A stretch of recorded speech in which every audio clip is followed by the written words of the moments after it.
I think we'll get started because people are starting to introduce themselves in the chat box, which is fabulous. And we don't want to, we've only got an hour, so we don't want to lose some precious time. So I'm delighted to be here today. I'm Rachel. I'm the Chief Executive of the Patients Association.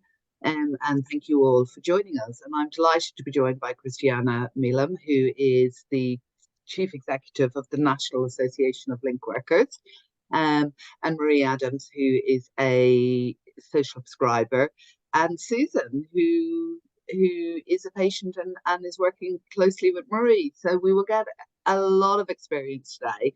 Maya's just said, introduce yourselves in the chat, please, because it's great to know who's here and it feels a little bit more interactive.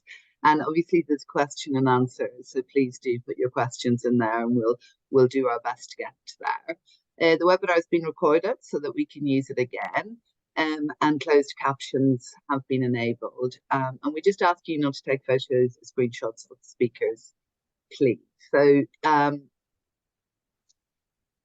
if we just move into the next presentation. So Christiana, we're going to hand over to you first of all. So you're going to set the scene for us around social prescribing.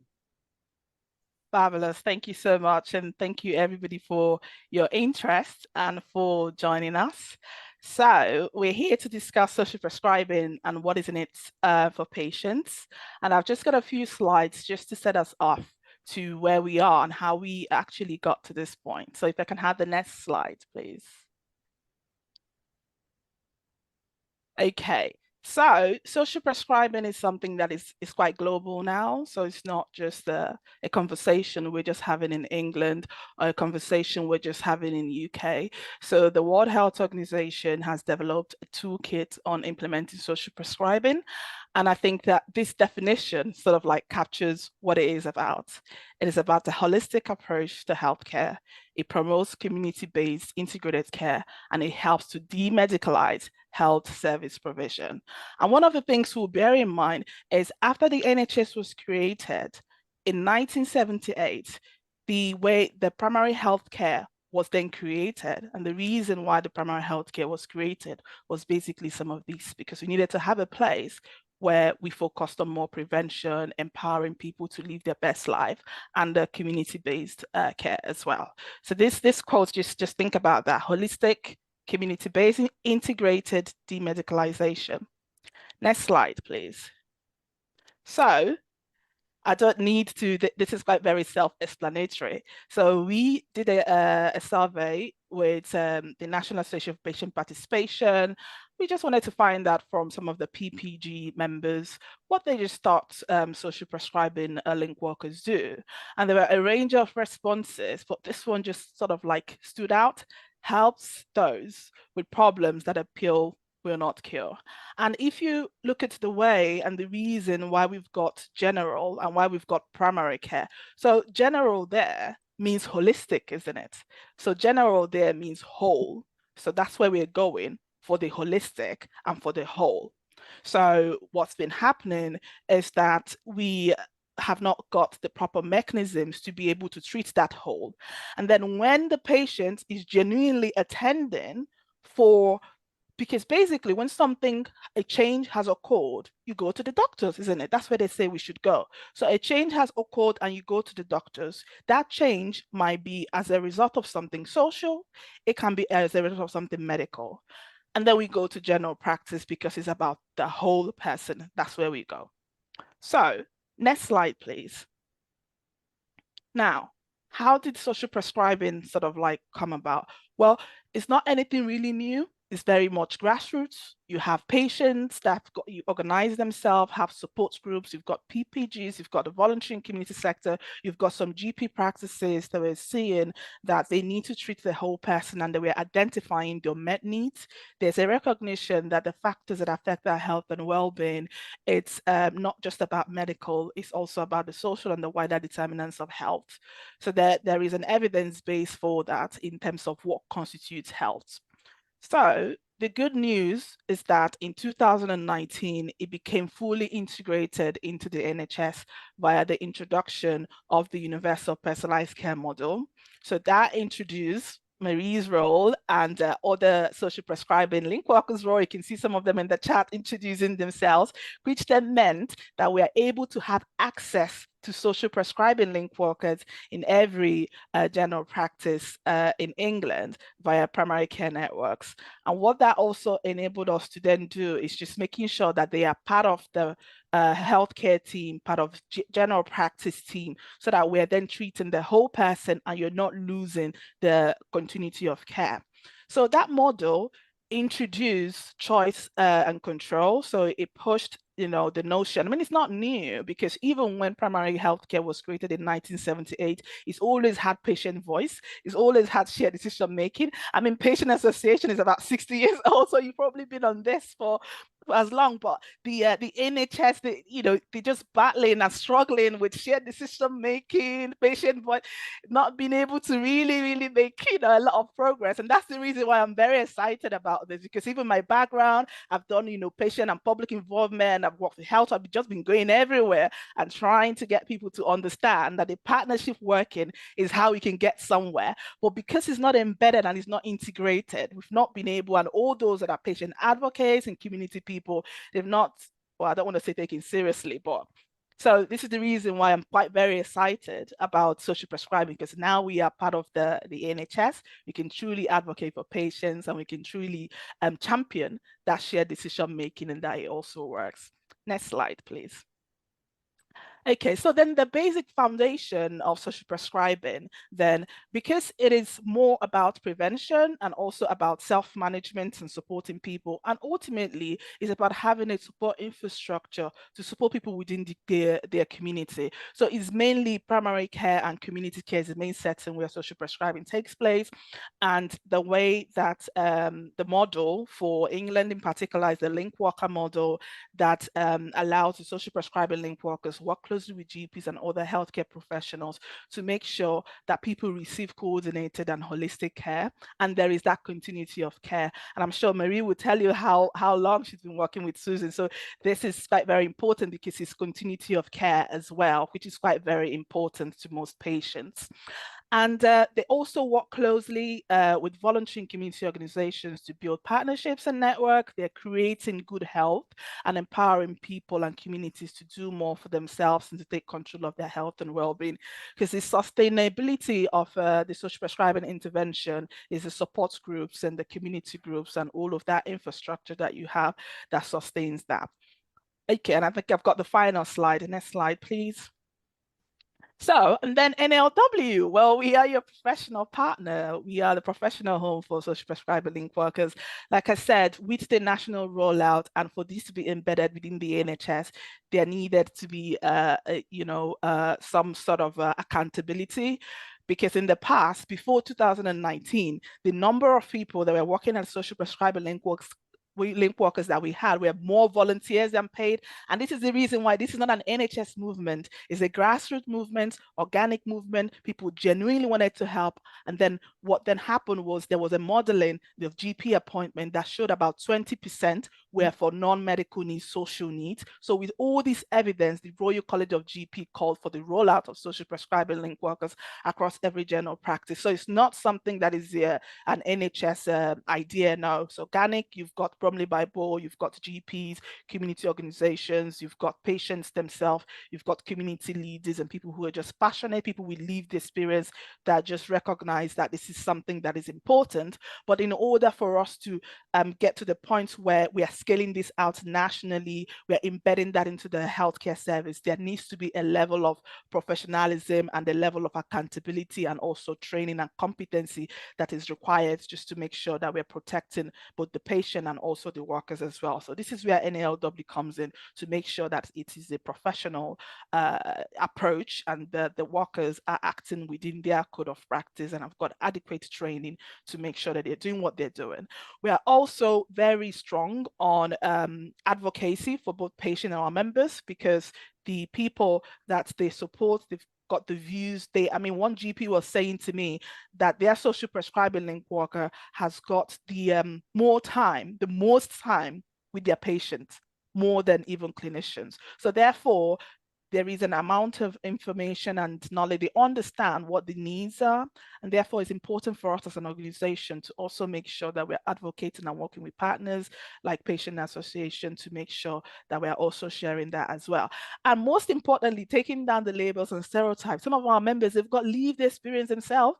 I'm not here to talk about my own lived experience, got my own lived experience. So there's a lot of passion in this workforce. So we don't, the notion of, oh, you haven't got this, or you've got mental health, or we don't, ascribe to those stereotypes. We believe that if you support people and empower them, they're actually capable to achieve anything. I remember when I met Marie a few years ago, she wasn't feeling as confident as she is now. Now she's the star. She's kind of like, where are we going? Let's go speak. So this is it. When people are given opportunities and they're supported, they shine. This is how the inequalities get introduced, is when you put labels and stereotype, and then by default you silence people's voices.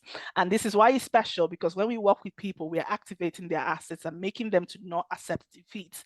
So on that note then, at NLW, we won't apologize, because we are very relentant in our commitment to improving lives through social prescribing and working in partnership with patients and communities. So now I'm going to pass it over to Marie, and she's going to tell you about her job and what she does, and then she's going to introduce Susan as well. Thank you so much, Christiana. Marie, lovely to see you as well.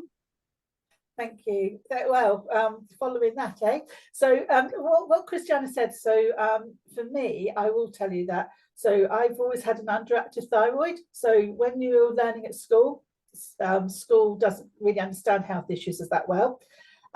So you just achieve what you achieve. And it's only because of community, and the community allowing me to grow and develop, and an example of that is NLW, that I now have the wonderful job I have as a social prescriber. And I also lost 4 years of my life to a really deep depression after my son was born. And that is what I bring to my job. I do understand depression, anxiety, I do understand health issues. And it's just understanding that, listening to people and how their lives have been shaped by whatever it is, that we can move forward with them. That's a key thing of what I believe and how I do my job every day, and I do love it. So I've been a social prescriber for nearly 5 years, and I started off in the first round of funding, and I was employed by Southern Health. That's before social prescribers even started in surgeries.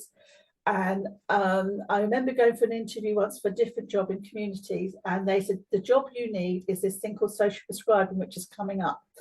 And I never even heard of it. So, and I say I've been here ever since, so they must have been right, mustn't they?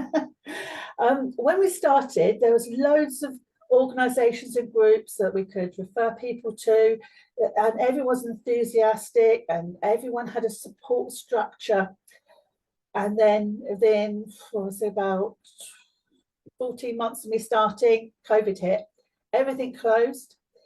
We were making the welfare calls. We were supporting the most vulnerable of all ages. We have never just done over 65s doing welfare calls. I've always been past patients who are struggling due to losing their jobs, concerns about their finances, feeling suicidal, all through COVID and since. So when COVID hit, that changed everything. And whilst COVID started to, we could come out a bit more, the voluntary sector had been really badly hit. It lost all its funding. The groups weren't able to open, and we were left with these patients to help them through the next stage of coming out of how they felt, reopening their lives, getting back to work, dealing with the finances, because it's all like government putting all that support in for a period of time. They're still having to manage how they were going to get going with their future. So we were asking our patients what matters to them and how they saw their future. And a lot of them were very challenged by these questions, because no one really takes time. When you come to a doctor's surgery, you're asked, well, what do you want us to do? Not what is it that you would like to do, and how do you think we can resolve this? So I don't know if you've heard of the National Health Service Personalised Care Programme, which is all about patient choice and shared decision making. And social prescribing is actually central to this. And we work with patients normally who have one or more long-term conditions. who need support with their low-level mental health issues, who are lonely and isolated and have complex social needs which affect their well-being. Well, within all of that and the social determinants of health, you get everybody, because even if you've got a diagnosis, how that impacts on you and everything else, you know, everything is a whole, as Christiana had mentioned. You know, it's not one bit of a health issue that isn't going to affect something else within the family, within the workplace, with your income streams. And that's what social prescribers have time to do, work through these issues and actually come to an understanding of how to manage it. It's not me to deliver the outcome. It's for me to explore how it's best for the patient to work through their situation. So over the years, I'm going to talk about Susan here. Over the years, I think I've been with Susan for about 3 years. You reminded me today that I've been with you quite a long time. We have been able to arrange GP review appointments for a husband who has dementia and is deteriorating constantly. He's got frontal lobe dementia, and that is a very sad, painful and isolating dementia for Susan. I mean, it's bad enough for her husband, but for Susan, she was referred to because she was isolated and struggling as a carer. We've been able to refer her to hospital physio and to a spinal specialist. Unfortunately, following an operation, there was an incident where her sciatic nerve was touched, and since that operation, Susan has been in a lot of pain ever since. I've supported her with visits to GP referrals during her prolapse, and actually making them understand that when I visit Susan, she is in a lot of pain, because the GPs and all the medical staff I work with, if I have raised an opinion or a reason to contact the medical member of the team, that it's real and they trust me that what I'm saying is real, and they will make a phone call or refer to the right department without sometimes having to speak to Susan, because, you know, I've been here a long time. I've been actually in this surgery for 3 years. So we built up a really good rapport, and my mentor, my GP mentor, has actually invested in training. Dr. Bennett has been excellent in allowing me to understand why things happen in the NHS, and it's not an automatic understanding as I come from the community sector. My understanding is, why can't we just go and do it? And there's actually a lot of bureaucracy, red tape, funding issues, and also even sometimes staff shortages and specialisms. Especially, we're finding that all out in the mental health transformation issues which are going on. So I've constantly been there to support with emotional well-being and stresses. And one of the key things social prescribers produce in my PCN is the information pack and carers pack. And that gave Susan lots of different organisations she could contact so that she could have a break, so that she could ask for help and support, carers groups and things like that. Also in the packs, it's very specific to the patients I send it to.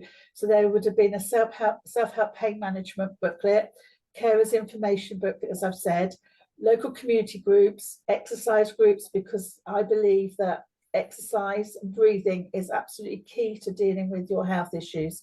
And this would be armchair exercises, very low level, because if you learn to move and strengthen your muscles, you're able to deal with your pain a lot easier. Community transport, I have a fear and anxiety booklet from the Mental Health Foundation, and there's loads of other bits of information which are very specific to the individual. Now, all these interventions which I speak about with my patients, with the team I work with, help communication between the primary and secondary, and also the prevention of hospital admissions. Now, social prescribers, we've been told that we're to support the prevention of hospital admissions, we're to reduce GP appointments, we're supposed to be dealing with all the social determinants of health, but we all do that together. We work together as a whole, because we're talking about the patient, and the patient's at the centre of what we do, and especially what I do. And I do work on my own. I am in a room in the surgery, but I am on my own. But I speak to the patient, find out what's important to them, and then communicate it out as best I can. And it's all about moving patients forward. But people like Susan, she needs support more than just once. So I see her monthly because she needs to know that she's not alone, that she has got family, but they don't have the links that I do or the information that can be of best interest to her at that time, depending on what's happening in her family. So now I'm going to hand over to Susan. Oh, right. Well, Thank you so much. And Susan, thank you for coming and sharing your story with us. We really do appreciate it. well, I don't know what I would do without Marie at the moment. I didn't even know anything about prescribers, social prescribers. When she first phoned me up, I thought, oh, what's she on about? I thought, well, I'll give it a go. And I'm glad I did. And she's really helped me because she listens to me moan and groan and what have you, and she's pointed me in lots of different ways that help me. And she's even heard me cry, which I very rarely do in front of other people, because I think, well, nobody wants to miss her, do they, to speak to and what have you. I find my husband's dementia very, very difficult to live with, because if I fell on the floor, he'd walk over me. He's just got no emotion at all. So he's been like that for at least 10 years now, and he's getting really bad now. And of course, they've taken away the funding. So now he's at home all the time. One good thing, I suppose, he's in bed all the time, because he likes to lay in bed. He only gets up to eat, but he doesn't like showering. And Marie has advised me on how to go about that. Only I sort of raised it with him the other day, and this mild-mannered man completely lost it. And I found that difficult, because he's not a person who would lose his cool.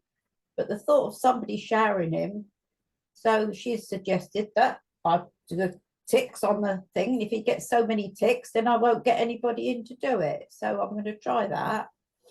I actually do find that when he's particularly difficult and I'm uptight with him, my pain gets worse.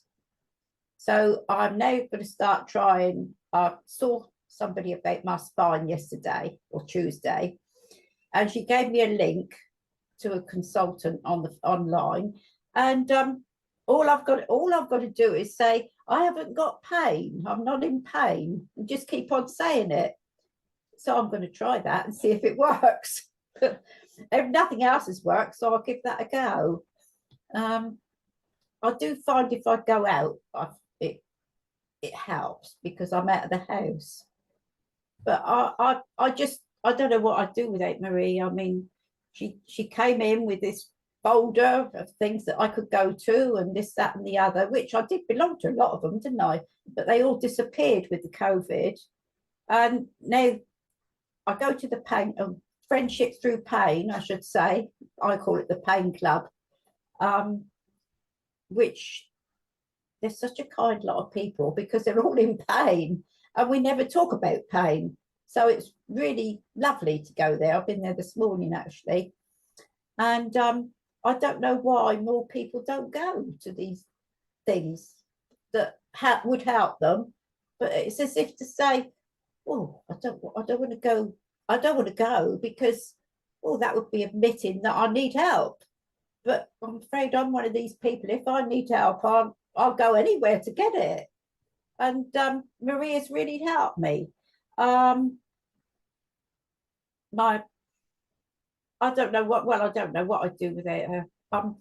I've got a few friends who see Marie, and one of them is very high maintenance, should I say? But Marie always makes time for her.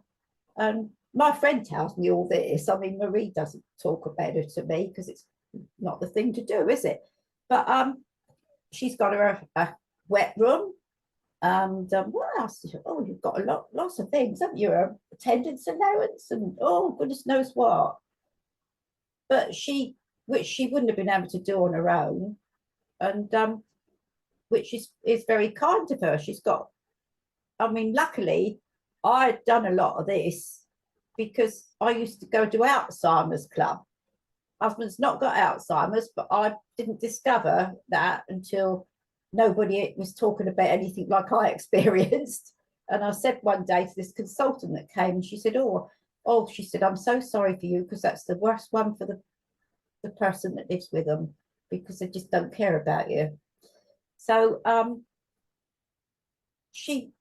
think she could help anybody, to be quite honest.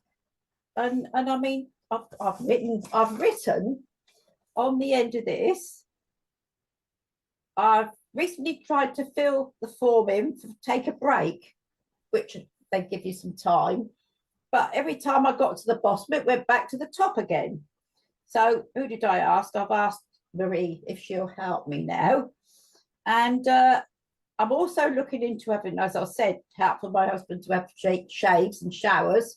But she listens to me moan, and she gives out some ideas as to how I might be able to do it. But I've never seen him so furious, because he's 6'2", and one push like that and I'll be over, and I'll never get up then. But I think she's everything to everybody, and such a lovely lady. I am so pleased I'm fortunate enough to know her, and Westlands Medical Centre is so lucky to have her. And that's my opinion of my social prescriber. So I hope that's right. Susan, I think it's really obvious the relationship between you and Mary is really, really strong. And thank you for sharing. Like, you and when we met before we started this, you shared how difficult your life was with your husband. And I love the way you described her, that she's everything to everyone. So Mary, I hope you're really proud of yourself getting that sort of feedback. We could only all wish for it. I'll scratch her head from here. Yeah, you'll have to. But so from your perspective, Susan, like, how did you develop that trust with Mary to be able, I know you said that you're somebody who will ask for help, and that's great. Yeah. But there must have been something that you had to kind of work with to get that trust in Mary. How do you feel you got to know her so well? It's just her whole attitude to it.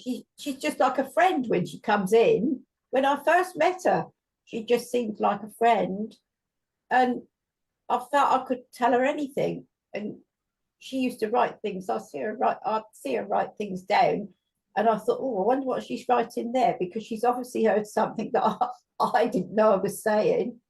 But I am quite a friendly person anyway. I'm not really, but I just feel so comfortable with her, and I can trust her. You can trust. That's just fabulous. And can I ask, what do you think your life would have been like if you didn't have a social prescriber working with you?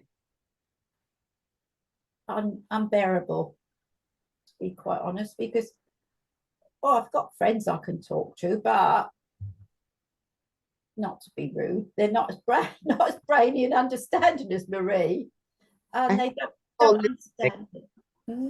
I hope they're not all listening. Well, no, they won't be listening. No. No. Well, nobody can really understand what my life's like, but she's the nearest person that can. So I think it would have been unbearable, actually. I'd probably have killed my husband by now. Try to, but I don't want to go into prison, because it wouldn't be very nice, would it? So, but that's how your life felt at the time. And Susan, what advice would you give to another carer or another patient who might be feeling like they have to pretend everything's okay and that they're coping? I would say, tell people how you feel, because I did. And once I'd done that, I feel a lot better. First of all, it was through the Alzheimer's. We used to have mental health nurse, one every month was there, but and it was her actually who said, don't you think you ought to get in touch with social services, when I had this hammer and thought, but after that, they took the nurses away from the meetings, and you had nobody really, and you just left. You know, the consultant said, "There's nothing we can do for your husband. There's nothing you can have for that, and bye-bye," sort of thing. And Dr. Nash is very good because she's a mental health. She does the mental health anyway. But I don't know. I would have been in the depths of depression, I think. Not that I'm a depressive sort of person, but I think I would have been. Yeah. Somebody's just put in the chat box there, Susan, just saying when people get the help they need, they get to keep their friends rather than lose them, because long-term conditions and caring can be very, very isolating. Yeah, it could be if I didn't go anywhere. I mean, I'm lucky that he goes to bed a lot and I can go out. But yeah, if he was wandering, I wouldn't be able to go anywhere. But I'd know that Marie was coming round to see me once a month. So no, I think I would have been at my wit's end really, because my children are busy. I mean, I see them once a week, but they work full time. So they're busy, and that's all there is to it. So yeah, I think the COVID paid to a lot of the social things Terry and I used to go to them, because the ones I went to were for him, not for me. But the pain club, Friendship Through Pain is for me. So, and it's not for him at all. It's just for me. And they're so lovely. But they're like Marie, really. But they're kind people. And Susan, that's another question, because I think you just said there that the pain gang, or the Friendship Through Pain, that's for you. That's really how important is that to you, to be able to have something that's about your time? That's very important. Yeah, because when I think about it, everything else we went to was for him, and I just joined in, taking him really. Yeah, so this is just for me. And we went on a trip last week, and that was just for me, and that's nice. And does that give you kind of energy when you go home, when you've done something that's just for you, you've got out of the house? Yeah. And last week, when it was a day trip with the pain club, I don't particularly like Beauty Motor Museum, but I went because I was just get away from him and get out of the house. And I felt so much better afterwards. And all day, actually. Yes. That's fantastic. That's fantastic. Thank you so much for sharing. So, Christiana, I'm going to ask you a question. Well, actually, no, sorry, I'm going to ask Mary a question first. There's a few people in the chat that are talking about, you know, the size of the workload now for a lot of social prescribers. How do you look after yourself in the middle of that as well, with a large caseload?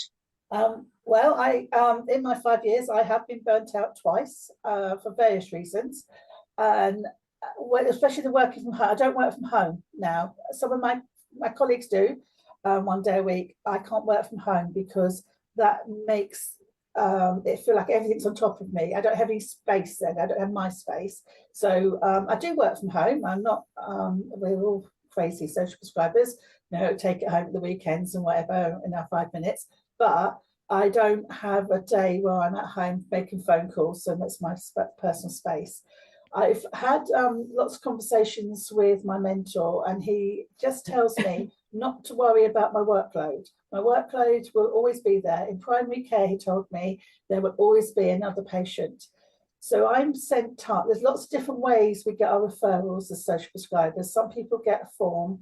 Some people get an email. I get a task on our EMIS, our GP system, and I then triage what needs. If they only need an information pack, it's clear they only want information.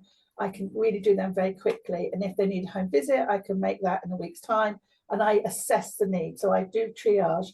And to say, he's very clear that he doesn't care how many patients I've got waiting. that they will always be there, because if it's an urgent, because we're not an urgent you don't phone up for social prescriber to administer medication or have an operation. So as we're non-urgent, if it is that important, they can phone the surgery again, and there's always other people they can ask to speak to, another doctor or nurse or whatever. That doesn't happen, but he's trying to keep me not focused on the numbers coming through, but to actually deliver quality. I had a big thing about patients don't turn up, and I actually had my session yesterday, and Dr. Bennett's reaction was, I'd rather you keep trying to see those patients even though they're not turning up, because the reasons they're not turning up is they're not in the right space to have the conversation with you. So, and that, because I could easily turn all those patients away and then just focus on what would be quick wins. He wants me to really try and engage with those people, however I do it. And I don't just see them in the surgery. I do go out for coffee, I meet them in the library. I do home visits. I don't do men. I don't tend not to do men, only because in my head risk assessment, that's where there's higher risk. But I would meet them out for coffee or in the library. They don't have to come into the surgery, because so many people are terrified of health phobias and things like that. So very, I work in a very holistic way of whatever the patient needs. I'm looking at trying to work with them. And so we're not about numbers. Our target numbers are 250 a year. We, as a team of 4 social prescribers in our PCN, we're doing about 2,500, 3,000 a year. And I'm told not to worry, because we're overachieving anyway, and it's all about the patient. That's the most important thing. So, yeah. I'm very lucky. I have a very good mentor, and I have a very, very lovely PCN as well. So. You do sound really lucky, because Dr. Bennett sounds like a really sensible, supportive person. Yeah. And I really like the bit about the people who aren't turning up, because often they're the ones we need to worry about more. And we've just done a piece of work with NHS England around do not attend to medical appointments. And we've run some sprints with them to get them to think about missed appointments rather than not attending, in that why people might miss their appointment. So there's so much to unpack there. Christiana, people are asking about, how do you get involved? What kind of qualifications? Where do you advertise? If people wanted to get involved in social prescribing. So I think the first thing that, if I may, chip into the workload issue. So I think obviously Marie's quite very modest and has got the level of support that she's got. But at NLW, we don't, there isn't enough recruitment of social prescriber link workers. So we want at least one social prescriber link worker about 10,000 patients. So at the moment, if people can check locally, they're not meeting that threshold, which is the reason why some waiting list is beginning to build in some areas. The idea is for there not to be any waiting list, but the recruitment it's sort of like slow. So if people have a look on our website, we've got an education standard. And that education standards helps to inform people about what sort of skills and knowledge might be needed. It's not saying you need to have a qualification. It could be that some of those skills and knowledge are things that you've got through your lived experience, but there are also other aspects of trainings that you've done in various specialties. So it's almost like a bridging role. Some people come into the profession as their specialty, some come into it from another profession and they're specializing within it. So the first things first is to have a look at job adverts. You can have a look at NHS jobs, have a look at your local voluntary sector organization. If you have a look on our website, you can see what sort of like is required to become a social prescriber link worker. We've got on our careers page, have a look at what we do. There is a lovely video there, and there are some resources and materials that can help to guide you. And we've got an associate membership as well that is for aspiring social prescriber link workers, and you can get into the community and have opportunity to speak to those that are practicing link workers to get some ideas. But I would say be brave. Marie saw the job and she went for it. Most people that are doing this, they just went for it. You don't have to overthink it. Fantastic. And Mary, then through the and Christiana, through the Association of Link Workers, do you have like mentoring groups that get together to understand the different kind of themes that are happening? So at the moment, you know, we have a cost of living crisis. People are struggling in large numbers for basics like food and heating, and you know, we hear these horrendous stories. How Mary, like, how do you support somebody with that sort of So we have a networking link, and people, any social prescriber can put on there a question. So as you say, how would you support somebody, you know, during this, as you say, you know, well, with heating. So quite a lot of areas have heating projects, and so someone will say, I've got someone struggling to buy a heater, and we would all go in there and say, have you heard about the local projects to do with home help, heating and home help, or funding for new boilers or anything like that? We then just all put out there. So someone puts a question, they might get 50 answers. Give it inundated. So we do have our networks, and we're really supportive of each other.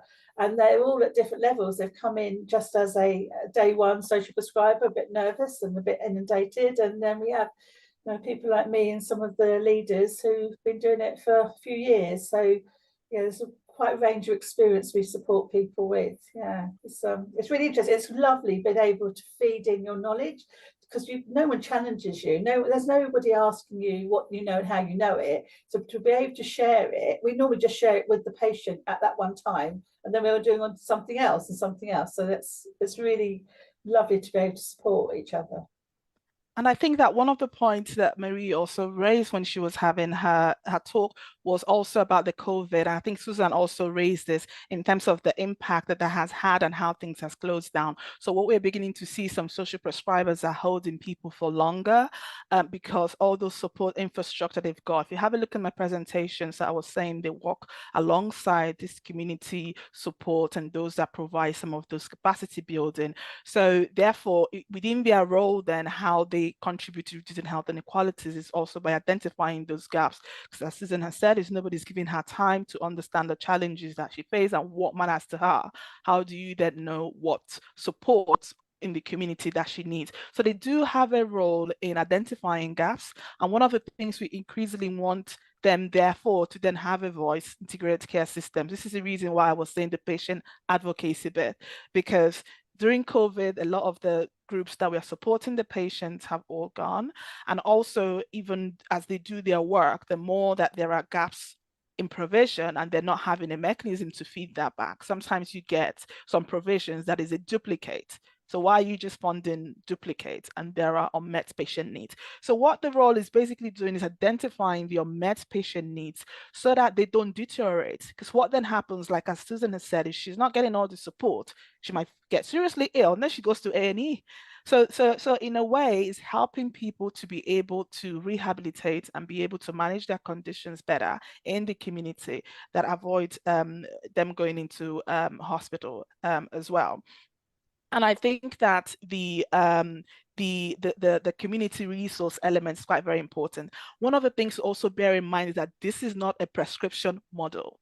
So in my presentation, the first slide, I said what WHO said. This is about holistic care, that all the evidence and everything that's said. We've all got physical health, isn't it? We've all got mental health. It's about the state that they are in. So what's been happening is unless it's deteriorating or it's very bad, you don't get any support. We need to have some kind of support. And these things is not rocket science. Life is hard. You can plan your life in a certain way and something goes wrong. And people need to be, confident that, yes, life has happened. Now, where do I get support? The problem is that we then get, everyone is shutting their door. You go to A&E, hey, look at this patient. They shut it, everyone, oh, pressure, NHS under pressure. Well, it's the way you've designed the service.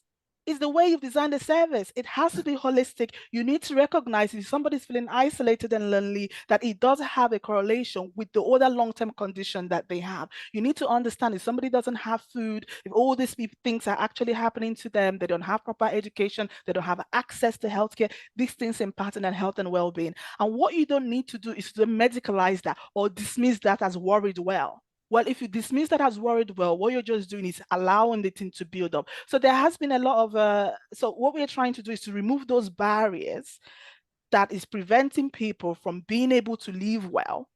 And those barriers are the things that are mainly driven by social. And you can only get to the root cause of those barriers by listening. You need to give people time to listen. Nobody has time these days, isn't it? Just to even say, how are you? People are just rushing. Where are we rushing to? You need to calm down, give people time, and then you identify what the root causes are. And it has to be personalized. So you can't all put people in the same box. There is a patient who he swallows objects, and then he'll go to A&E, and then they operate. Then he swallows the object again. So what this is telling you, there's an unmet need. There's an unmet need. Do something. Do something. It was only a social prescribing intervention that worked with the person over time and was able to turn that situation around. Rather than swallowing the object, he made sculptures with them, and they've been displaying that in museums. So what we're doing is that we're letting people down by not giving them time to talk about what matters to them and walking through them to find those solutions. And by not engaging with social prescribers to identify the unmet need, we are designing services and commissioning services that is not actually addressing the needs of people. Well, you're completely right. I'm just going to say that. I think kindness and listening are two things that we overlook as society quite often.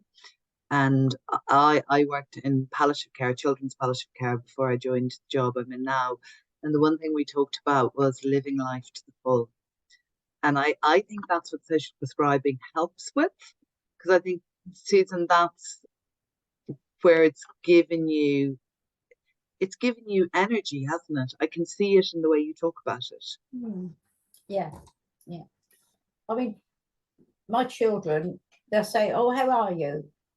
And if I go on and say how I really am, they say, "Well, we don't really want to know," because they're quite happy with me saying, "All right, thank you," and that's it.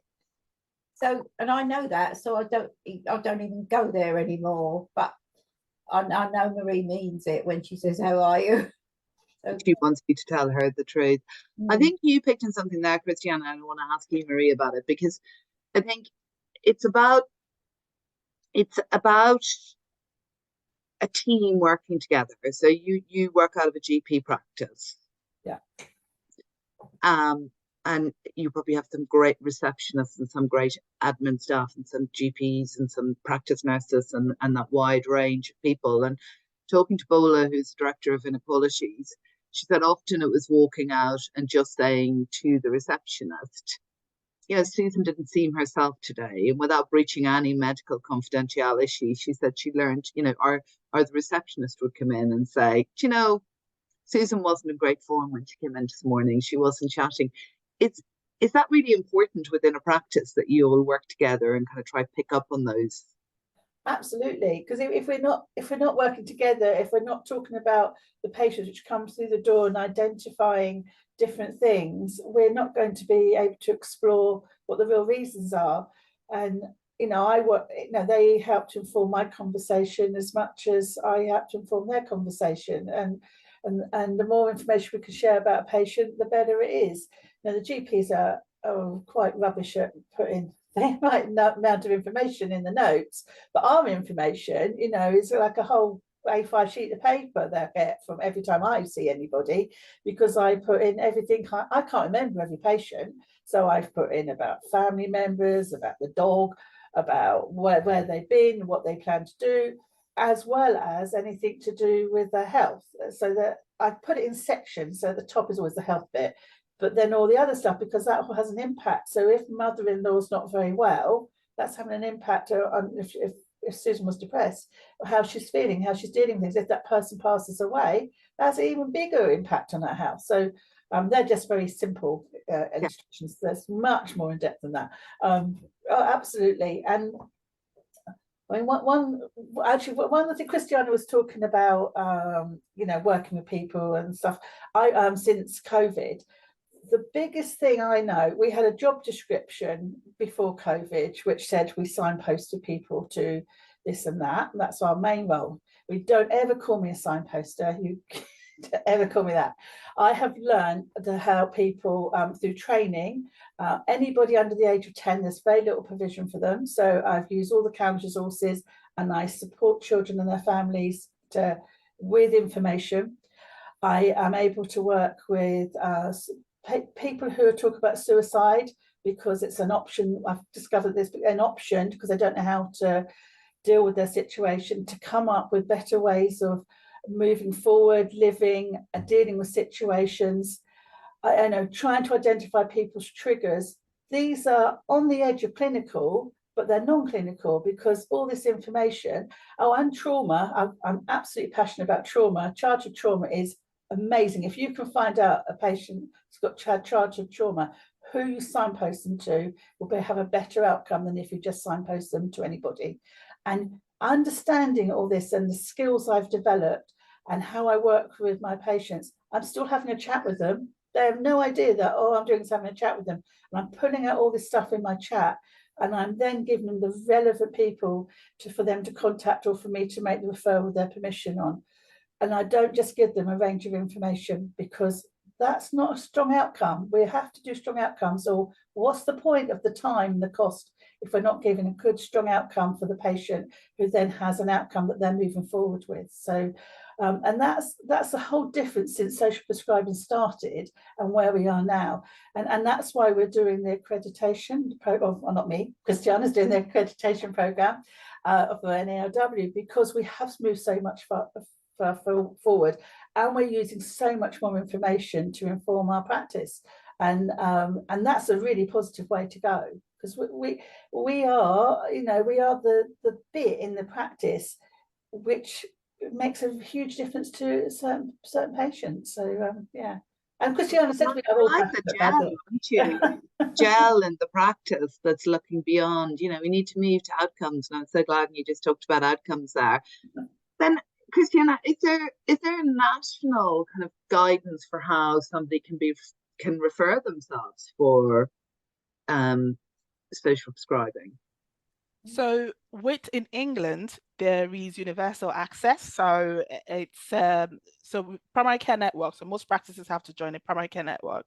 And then from that network, they have access to a social prescribing link worker. So if people go to the reception or find out on the practice website, they should be able to access that. And we did a survey at some point this year, and the second largest source of referral, social prescriber link workers, is actually self-referral as well. So people can have a look in their practice website or a primary care network and see how they can access that. There are also community-based social prescribing programs that also do social prescribing.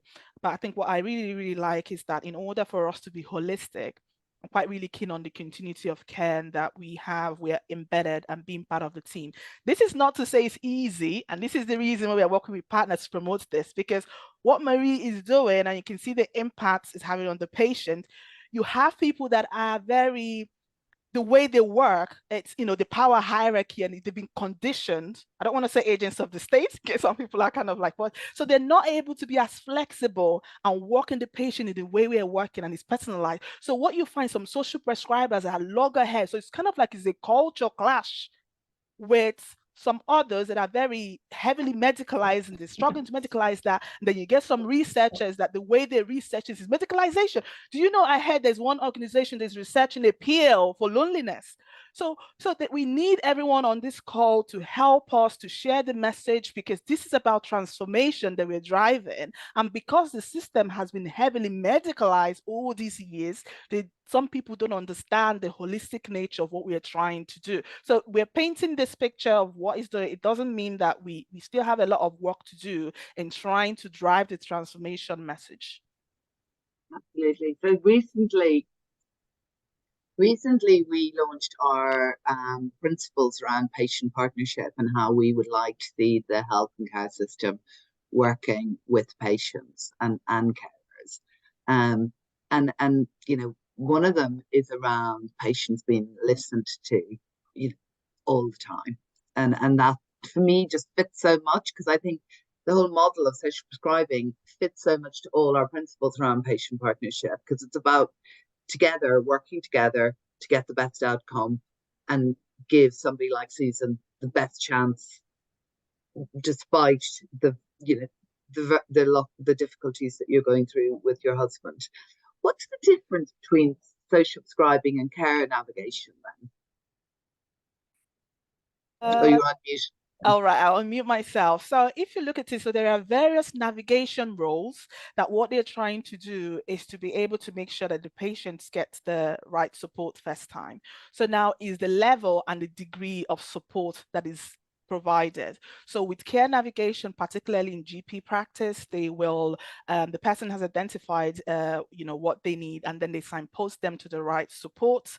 And that might be even a social prescribing link worker, or that might be other members of the MDT. So the difference is the level of time that you spend giving support and the degree. So Marie's telling you the depth that she's going to give support, and the longevity of the time and the complexity of the sort of support that is provided. But there's going to be more. There are lots of navigation roles. I mean, most of us here, we are also some sort of like navigators in our own personal life. Somebody go on the road, they ask you, where should I go?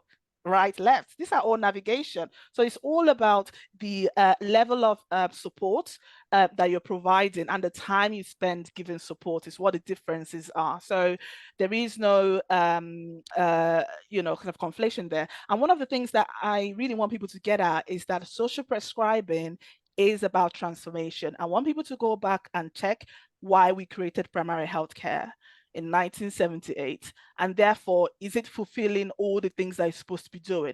There is a reason why the Royal College of GP actually called for the national rollout of social prescribing link workers, because clearly the evidence suggests that the patient are accessing for their holistic needs, and nobody actually has got the time or the skill set to be able to do that. So it's clearly transformation, and it's actually helping basically primary care to be more effective, in my view. And it's putting the patient at the heart of everything, which is fabulous. And I completely with you on the holistic thing. So, like I said at the beginning, we probably could stay, and I know when we caught up the other day, we could have kept talking for hours, and I think we could have kept talking for hours today. But Susan, I'm going to give the last minute of the webinar to you. Is there any nugget of advice? And we're recording this. This is going to end up on our website, and I hope that people will watch it, and maybe people who need to get help and need that holistic support might watch it and think, actually, this is something maybe I can do. I can admit my vulnerability and go and get that help that I might need. You have a minute to tell them why they should do it. Well, they should do it because it will make them feel better. No matter what comes at you, you've got somebody to speak to, which is very important. Somebody that you can trust, and somebody that you know will help them as much as they possibly can. And it's things that you couldn't do for yourself, because at that time you're feeling very low, very lost, and thinking, oh, I can't cope. I cannot cope anymore. And obviously Marie came into my life when I really needed her, and it's made all the difference. But I think some people, I don't know, they've got this blockage, haven't they, that, oh, I don't need any help, when they really do. So I would say, please, if you do need help, ask for it. And on that point, we are going to finish today's webinar. Susan, thank you so much. Mari, thank you so much. Christiana, thank you so much. And everyone for joining. Thank you so much. I've learned a lot today, and it's been a delight to spend time with you.